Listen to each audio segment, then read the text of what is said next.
Hello, I'm Matt, welcome back to Workshop.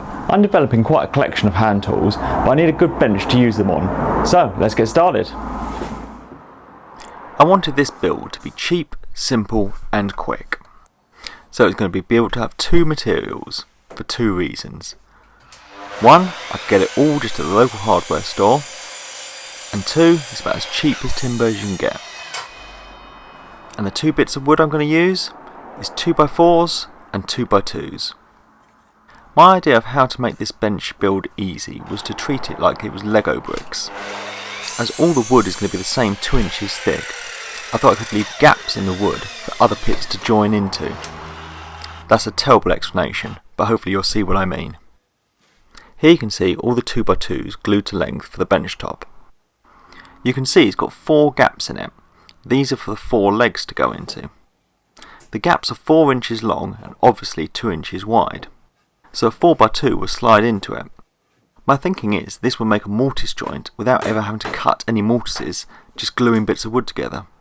I put some offcuts of 2x4 into the gaps as I was gluing up and before I put all the clamps on to get it nice and tight.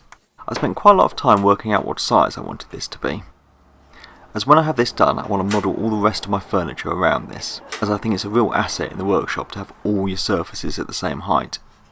I went for 4 foot long on this bench, so it's the same width as a sheet of plywood, so when I build an outfeed table it can just butt up to it. When I put every clamp long enough on the bench, I could remove all the little bits of 2x4, which was not quite as gentle as I would have liked. I left the top overnight to dry. Then it was the quite large job of flattening it. The better job you do of actually laminating everything together flat, the less work you have to do afterwards. Unfortunately, I've done a terrible job of gluing it up. I started with the scrub plane. This removed most of the material. Then I moved to a number 7 and I got it really flat. It was quite a lot of work and removed quite a lot of material, but it was a strangely very enjoyable process. It's very hard to get all the ends of the boards perfect when gluing up, but luckily I have a sliding carriage on the table saw and this did a great job of trimming up both ends. The legs are made from 2 bits of 2x4 glued together. One piece the height of the bench I want, the other shorter. At the top I leave a 2-inch gap. This will be the tenon that goes through the tabletop. Also leave a gap at the bottom, and this is for the stretcher. The stretcher is going to be made from a piece of 2x4, so I use a scrap of it to mark the place, and then glue another piece of wood on the bottom. I've let it overhang, and then when it's dry I'm going to square it up on the miter saw. I want the bench to have an apron going all the way around it that I can mount a vise into. I cut and glue a 2x4 on either side of the bench. I cut them so they overhang the width of a 2x4 by either side, so I can put another piece on later. I just use a little scrap to make sure I got the overhang correct, then it can all be clamped up.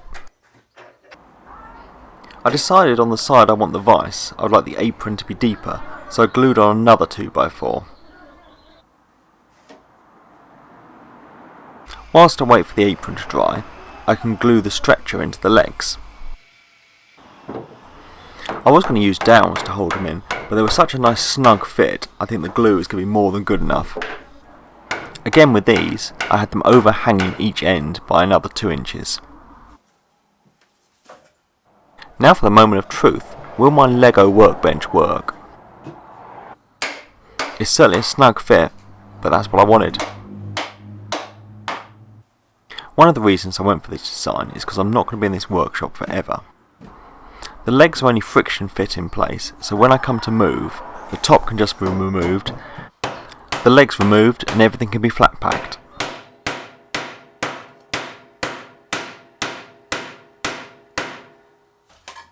The side braces just get put in place with a few screws, again, so that when I move, these can just be unscrewed, so it can all flatten down.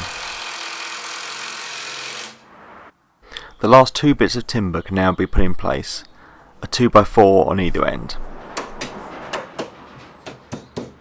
As the end pieces just got glued onto some end grain, I wanted to reinforce the joints.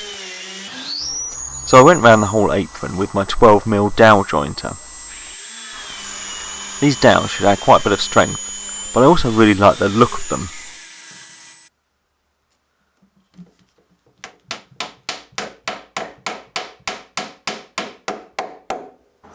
I'd left all the dowels long so I could come with a flush cut saw and trim them all off afterwards.